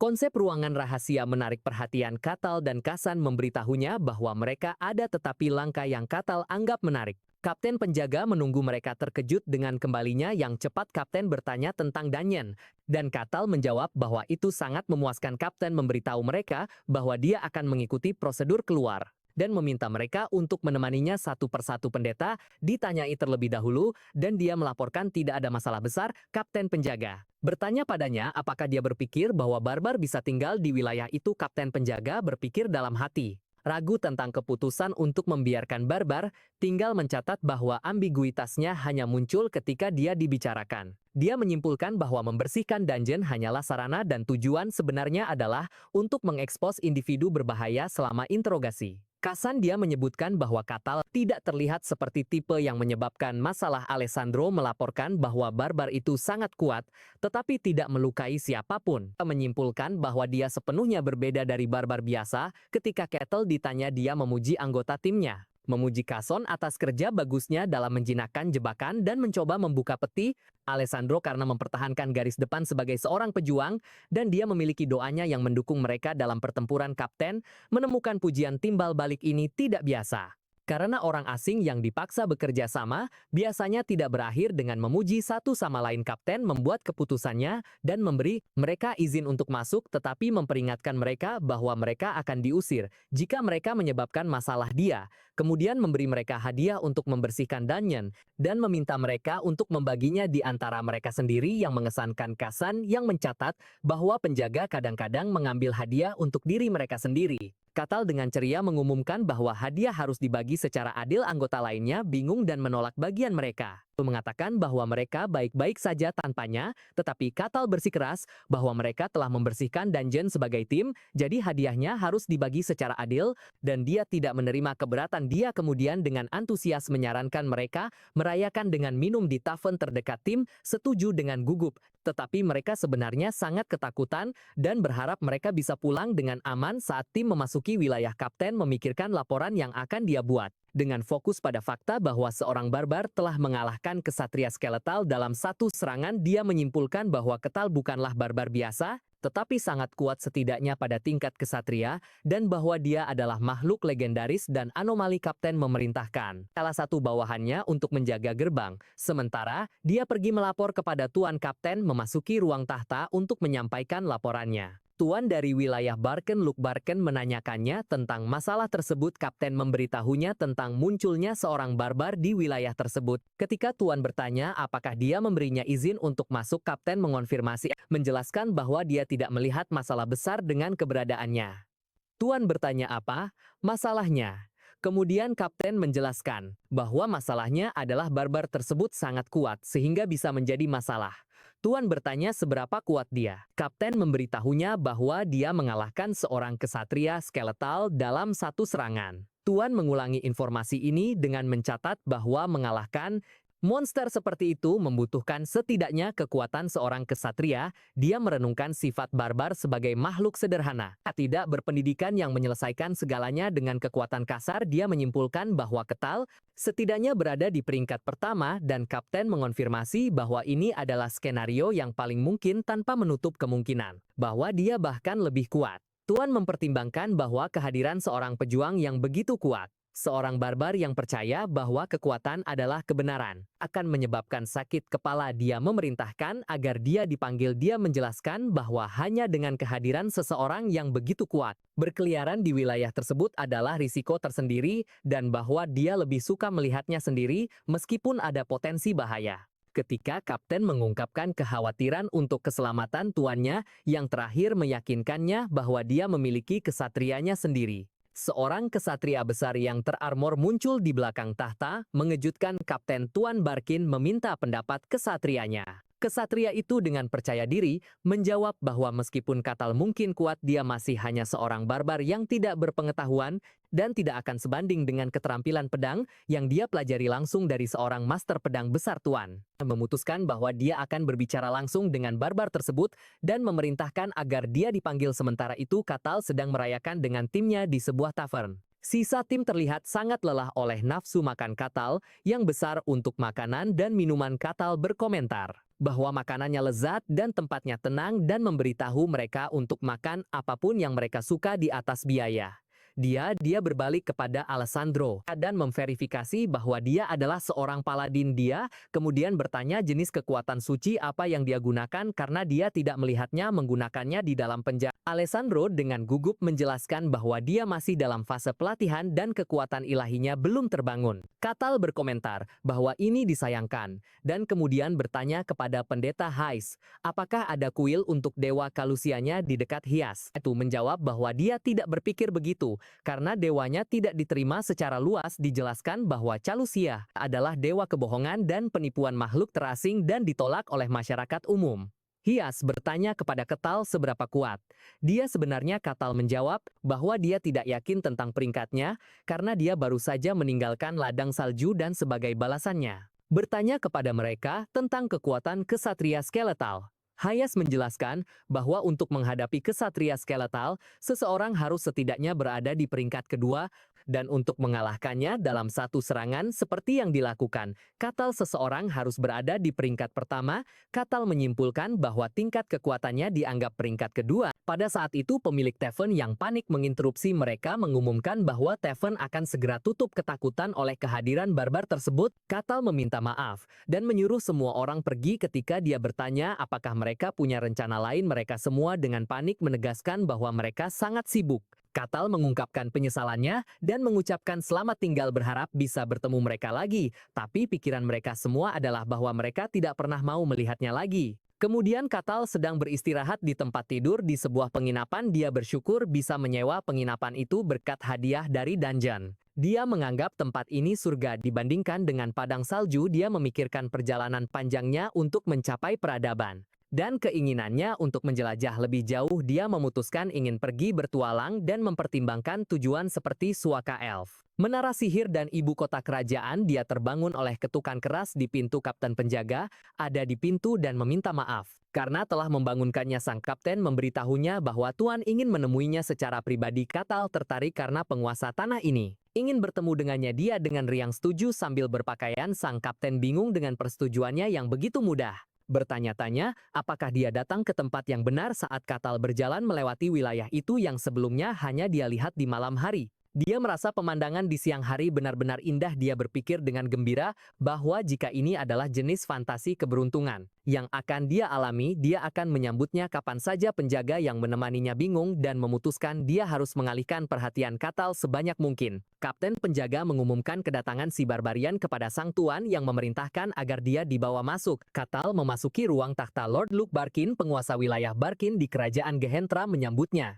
Mereka berjabat tangan dan Katal mengungkapkan kegembiraannya bertemu dengan tuan yang sah dari wilayah itu. Dia memperkenalkan dirinya sebagai Katal si barbarian. Penjaga itu terkejut melihat seorang barbarian menundukkan kepalanya. Sang tuan berpikir bahwa para barbarian tidak pernah menundukkan kepala karena kekuatan adalah segalanya bagi mereka. Dan dengan sinis berkomentar bahwa jika seseorang hidup cukup lama, dia akan melihat segalanya. Sang tuan berkomentar bahwa Katal telah mempelajari etiket yang benar dan mempersilakannya duduk. Katal merenungkan desain kastil sang tuan. Dia memperhatikan satria yang menjaga sang tuan dan membandingkan kastil itu dengan kastil dari era abad pertengahan. Dia takjub melihat seorang satria sejati seperti yang dia bayangkan saat kecil. Tapi ksatria itu memancarkan niat membunuh yang jelas dan kuat. Satria itu berpikir bahwa Katal bodoh karena menunjukkan aura seperti itu di hadapan sang tuan, dan bersumpah bahwa dia tidak akan pergi dari sini hidup-hidup. Sang tuan memberitahu Katal bahwa alasan pemanggilannya sederhana.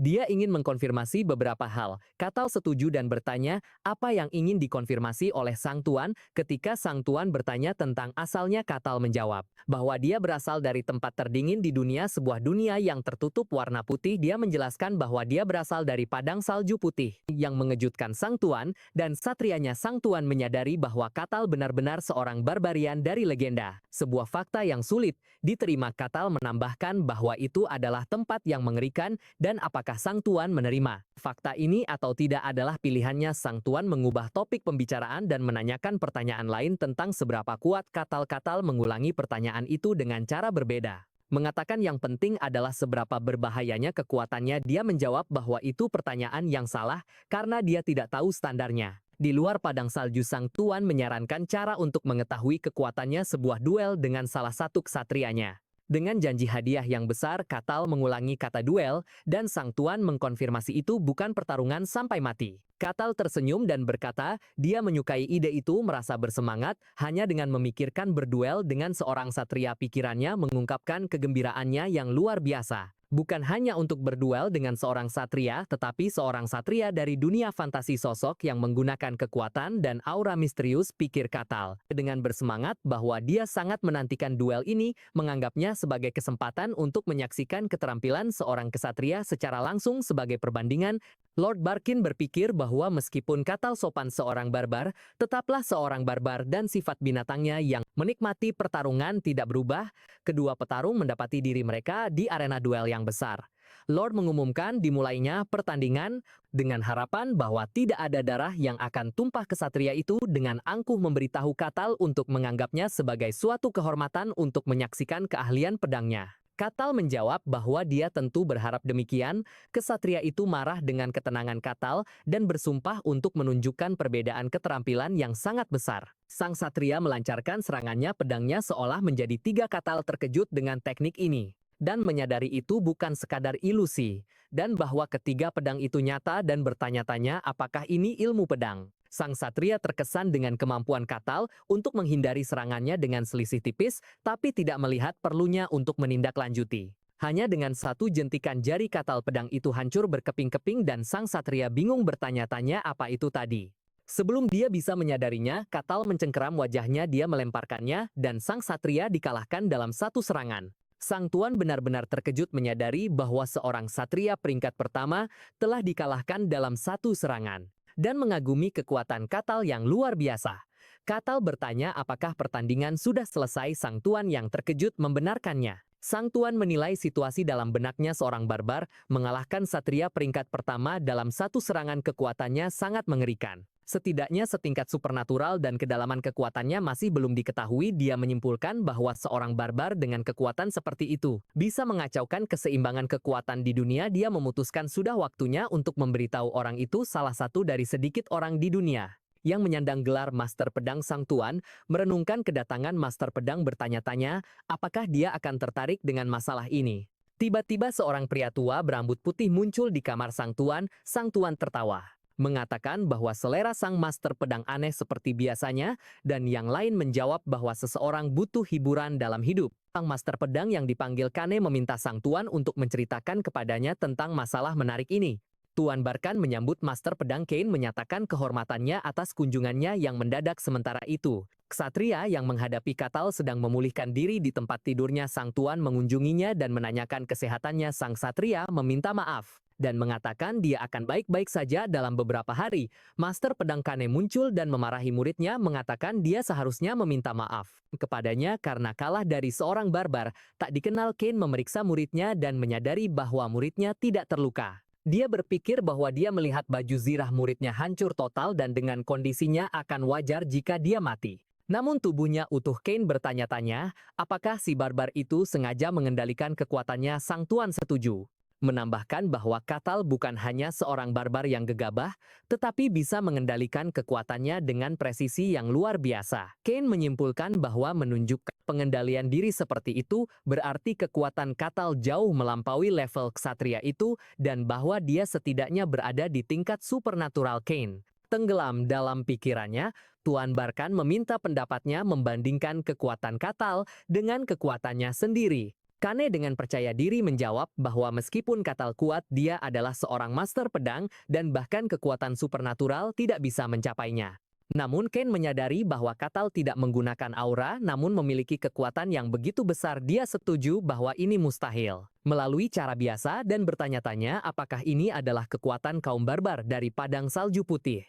Sang tuan mengatakan dia awalnya tidak percaya, tapi tampaknya itu benar. Kane merenungkan gagasan tentang seorang legendaris manusia yang datang dari Padang Salju Putih. Dia bertanya-tanya apakah Katal benar-benar manusia atau mungkin dari ras lain, tapi dia menepis gagasan bahwa dia dari ras lain. Dia beralasan bahwa jika memang begitu dia tidak akan menunjukkan belas kasihan kepada manusia dengan mengampuni nyawa sang satria dan menyimpulkan bahwa ini pasti salah penilaiannya. Kane masih khawatir dengan fakta bahwa Katal datang secara khusus dari White Snowfield dan bertanya-tanya mengapa dia muncul dari sana pada saat seperti ini. Saat sang tuan bertanya apakah ada yang salah, Cain mengabaikannya dan menganggap itu urusan nanti, sambil menggerutu tentang permintaan aneh itu yang selalu dibuat oleh kaisar. Dia meyakinkan sang tuan bahwa tidak ada yang perlu dikhawatirkan untuk saat ini. Cain bertanya apakah si barbar itu masih ada di wilayah ini, dan sang tuan membenarkannya. Cain memutuskan dia harus memastikannya sendiri nanti. Kapten penjaga bertanya pada Kital tentang rencana masa depannya. Kapten memberikan Kital hadiahnya atas duel itu dan memberitahunya bahwa sang tuan tidak akan lagi ikut campur dengan kegiatannya di dalam wilayah ini. Kital berpikir meskipun rencananya belum pasti, akan lebih baik jika memiliki identitas yang diakui secara resmi untuk menghindari masalah di masa depan. Kapten menjelaskan bahwa ada beberapa cara untuk mencapainya. Bisa mendapatkan sponsor tingkat tinggi atau menjadi tentara bayaran. Dia menjelaskan lebih lanjut bahwa jika Kital membangun rekam jejak pencapaian sebagai tentara bayaran dan mendapat pengakuan dari guild, identitasnya bisa diakui secara resmi. Kapten penjaga berpikir bahwa mendapatkan sponsor adalah jalur yang lebih cocok untuk seseorang dengan kekuatan barbar seperti ini. Karena tentara bayaran peringkat rendah hanya diperlakukan seperti pesuruh. Tapi Kital terpikat dengan gagasan menjadi tentara bayaran yang menerima permintaan dan membunuh monster. Menganggapnya sebagai inti dari romansa fantasi. Dia bertanya kemana dia harus pergi untuk menjadi tentara bayaran dan Kapten memberitahunya ada sebuah aula guild. Dia dengan antusias meminta Kapten untuk mengantarnya dan Kapten yang kebingungan itu pun setuju. Narasi menjelaskan bahwa meskipun beberapa orang melihat tentara bayaran sebagai sosok yang romantis, mereka sebenarnya mewakili lapisan terendah masyarakat bagi mereka yang tidak punya status resmi, bahkan yang kuat sekalipun seringkali mati di dungeon yang belum ditemukan atau menjadi kambing hitam untuk pekerjaan kotor. Setibanya di guild tentara bayaran, dia mendapati tempat itu dalam kekacauan karena perkelahian hebat. Dengan dua tentara bayaran saling memaki sementara para penonton bertaruh pada pertarungan itu. Di dekatnya, seorang wanita bertanya kepada resepsionis Rosa tentang para rekrutan baru. Rosa menghela napas sambil berkata mereka semua aneh dan tidak ada harapan. Dia dalam hati mendaftar para rekrutan baru. Seorang pria gila yang mengaku sebagai ksatria suci, seorang pencuri, dan seorang biarawati yang tidak dipercaya siapapun. Karena dewa yang disembahnya, Rosa meratapi bahwa tidak ada orang terhormat yang muncul dan berharap ada seorang pangeran tampan berkuda putih yang akan menyelamatkannya dari pekerjaannya. Pada saat itu, Kital memasuki guild dan mengejutkannya.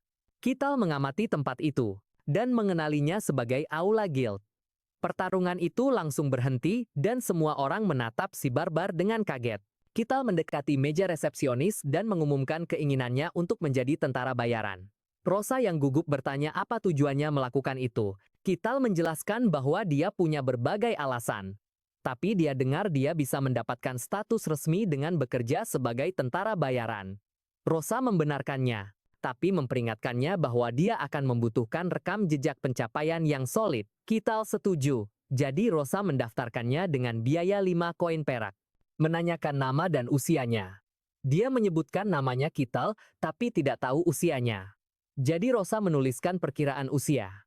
Setelah menyelesaikan pendaftaran, dia memberinya tag tentara bayaran dan memperingatkannya untuk tidak menghilangkannya karena itu melambangkan statusnya. Kital menerima tag itu. Dia langsung bertanya tentang misi yang tersedia, mengungkapkan keinginannya untuk segera memulai. Rosa menunjukkan padanya daftar misi yang tersedia untuknya.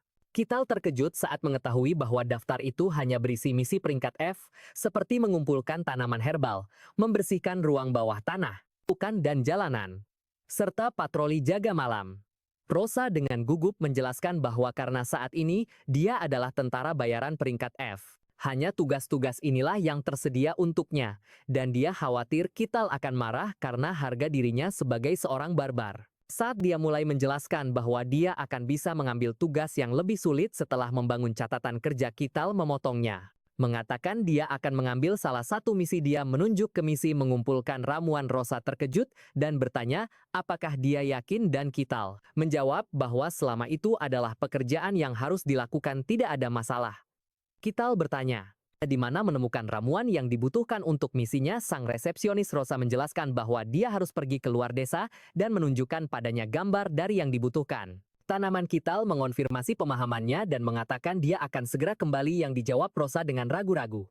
Rosa dibuat bingung oleh ketenangan dan penerimaannya di hutan. Kital merenungkan gambar ramuan itu dan bertanya-tanya apakah itu digunakan untuk mengobati luka. Memperhatikan penampilannya yang aneh, dia memutuskan untuk memulai misi pertamanya sebagai tentara bayaran sekitar 1 jam. Kemudian Kital kembali ke guild tentara bayaran. Dia menunjukkan tumpukan besar ramuan dan bertanya, apakah jumlah ini cukup? Rosa terkejut dengan jumlah yang banyak itu. Saat dia memeriksa ramuan itu, dia terkejut dengan kondisinya yang sangat baik, mencatat bahwa sebagian besar tentara bayaran memetiknya dengan sembarangan. Kital dengan bangga menyatakan bahwa meskipun penampilannya begitu, dia cukup percaya diri dengan sentuhan halusnya. Rosa berterima kasih atas kerja kerasnya dan memberinya hadiah. 1 koin perak. Kital menyadari bahwa jumlah ini hampir tidak cukup untuk membeli makanan termurah. Namun dia merasa sangat terharu, karena ini adalah uang pertama yang dia dapatkan dengan jujur melalui kerja keras. Dia memberitahu Rosa yang tercengang bahwa dia sangat puas, dan bertanya, apakah dia bisa mengambil misi lain. Segera Rosa bingung, karena percaya, tidak mungkin dia bahagia dengan imbalan yang begitu kecil. Kital menjelaskan bahwa dia ingin bekerja sebanyak mungkin selama hari belum berakhir. Rosa bertanya-tanya mengapa dia terlihat begitu bahagia. Dia sampai pada kesimpulan bahwa tentara bayaran baru ini juga orang aneh. Waktu berlalu dan Kital memilih misi membersihkan gudang untuk hari itu. Rosa mencatat bahwa ini adalah misi pembersihan ketiganya setelah mengumpulkan ramuan. Dan bertanya-tanya dengan bingung, apakah orang barbar suka bersih-bersih. Dengan ragu-ragu Rosa menyetujui permintaannya. Kital tiba di gudang dan mengumumkan bahwa dia datang untuk membersihkan gudang. Pemiliknya panik saat melihat seorang barbar tugas membersihkan gudang dan memindahkan barang-barang itu mudah baginya. Tugas berikutnya adalah menyapu jalan. Meskipun mengendalikan kekuatannya pada awalnya sulit, dia menyelesaikan tugas itu tanpa masalah besar. Seseorang mengawasinya dari jauh melalui teropong. Pengamat itu bertanya-tanya mengapa Kital bertingkah seperti ini, karena dia sadar bahwa Kital setidaknya memiliki kekuatan super. Seorang pria yang kekuatannya dapat memengaruhi seluruh kerajaan. Sang pengamat terus berpikir dengan bingung, orang barbar ini yang seharusnya menyelesaikan segalanya dengan kekuatan justru melakukan pekerjaan rendahan. Yang lebih aneh adalah dia tidak melakukannya setengah hati, tetapi menganggapnya serius. Sementara pengamat itu benar-benar bingung. Kital merasakan kepuasan dan pencapaian dari pekerjaan sederhananya, kemudian Kital menerima bayarannya. Rosa memberitahunya ini adalah imbalannya karena telah menyelesaikan 15 misi, yaitu 15 koin perak. Kital berterima kasih padanya dan mengatakan dia akan kembali keesokan harinya untuk memulai hari keduanya di peradaban. Kital berjalan melewati kota menikmati pemandangan kehidupan sehari-hari. Dia melihat sebuah bangunan yang ternyata adalah perpustakaan. Saat dia masuk, pustakawan itu panik. Dia bertanya apakah pustakawan itu keberatan jika dia membaca beberapa buku yang justru menambah kengeriannya. Kital mulai membaca dengan tenang. Sang master pedang mengawasinya dengan bingung, bertanya-tanya apakah para barbar dari padang salju lebih beradab daripada yang lain. Kital menemukan dari sebuah buku sejarah bahwa kekaisaran telah memenangkan perang. Dia menghubungkan informasi ini dengan kunjungan Molina beberapa tahun yang lalu yang sedang dalam perjalanan untuk menjual senjata kepada kerajaan yang kalah perang. Dia membaca bahwa kekaisaran sekarang menjadi kekuatan dominan dan kerajaan Barkhan tempat dia berada pada dasarnya adalah negara bawahan. Buku itu selanjutnya menjelaskan bahwa kekaisaran telah menelan setengah dunia manusia dan melanjutkan ekspansi agresifnya. Kital berpikir tentang gagasan dominasi dunia. Dia memutuskan sudah cukup urusan manusia dan beralih ke apa yang benar-benar ingin dia pelajari, ras non-manusia. Dia mengambil sebuah buku yang mengumpulkan informasi tentang non-manusia, menyadari bahwa fantasi yang tertulis di dalamnya adalah kenyataan yang ada di dunia ini. Kital melanjutkan membacanya, belajar tentang Mantamea, terowongan para kurcaci dan gua-gua terkaya di dunia. Dia membaca tentang desa Peripi Zarabia dan kota langit para Celestial Lagmaria. Lalu dia membaca tentang Elfo Sagrado, tempat suci keramat bagi semua elf yang lokasinya tidak diketahui siapapun. Kital berpikir bahwa berkat informasi yang dia dapatkan dari Ratu Elf, dia sekarang memiliki apa yang diperlukan untuk memasuki tempat suci ini. Terkejut membaca bahwa ada tempat-tempat lain yang mirip dengan padang salju putih. Buku itu menggambarkan alam iblis, tempat-tempat yang tidak mengizinkan kehadiran manusia dan dipenuhi dengan makhluk-makhluk aneh dan cacat, dan menyebutkan bahwa ada 5 alam yang sangat luas. Kelima alam ini adalah hutan sunyi, jurang maut, laut dalam lubang tanpa dasar, dan padang salju putih. Buku itu menyatakan bahwa makhluk menakutkan yang disebut yang lain menghuni alam-alam ini tetapi tidak bisa menyeberang ke dunia manusia. Kital mengagumi luasnya dunia ini karena padang salju saja sudah sangat besar. Dia memutuskan bahwa hanya ini yang bisa dia pelajari di sini dan bersiap untuk pergi. Dia berterima kasih kepada pustakawan yang ketakutan yang menjawab dengan tergagap. Kemudian Kital kembali ke Guild Tentara Bayaran dan bertanya pada Rosa tentang misi hari ini. Rosa memberinya daftar misi sementara itu. Master pedang Kane yang telah mengamati Katal selama hari kedua menyimpulkan bahwa dia benar-benar aneh. Dan memutuskan dia harus menemuinya secara pribadi malamnya. Katal berjalan dengan gembira setelah menyelesaikan 12 misi lagi. Dia berpikir bahwa tugas-tugas kecil ini terus menumpuk, dan dengan kecepatan ini hari di mana dia diakui sebagai tentara bayaran sejati akan segera tiba. Tiba-tiba dia merasakan seseorang mengikutinya, dan berhenti. Dia berbalik menghadap sosok berkerudung Kane. Kane terkejut karena Katal menyadarinya. Katal bertanya kepada orang yang telah mengikutinya sepanjang hari tentang tujuan mereka. Kane berpikir dalam hati bagaimana mungkin Katal bisa menyadarinya. Dia tercengang, karena dia telah menyembunyikan kehadirannya dengan aura sesuatu yang bahkan mereka dengan indera paling tajam sekalipun tidak seharusnya bisa menyadarinya. Ketika Katal melihat sosok berkerudung itu diam, dia menganggapnya sebagai pencuri dan bersiap untuk bertarung yang membuat Kane bingung. Katal berpikir bahwa bahkan di tempat aman pun ada pencuri. Kane panik berpikir bahwa Katal tidak akan mempercayainya jika dia memberitahunya bahwa dia adalah seorang master pedang. Sebaliknya, Katal melihat pencuri ini sebagai kesempatan untuk mendapatkan pencapaian yang bagus untuk catatan tentara bayarannya. Kan bingung dengan kesalahpahaman itu, dia kemudian menyadari bahwa situasi ini bisa menjadi kesempatan yang baik. Karena Katal salah mengiranya sebagai pencuri, dia bisa menggunakan konfrontasi langsung ini untuk mengetahui kekuatan dan identitas aslinya. Konfrontasi antara Katal dan Kane dimulai. Tiba-tiba Katal menghilang dari hadapan Kane. Katal langsung muncul di belakang Kane yang terkejut. Kan menyadari bahwa jika dia tetap diam, Katal akan mencengkeram lehernya. Kan menggunakan ledakan energi untuk bergerak cepat menjauh.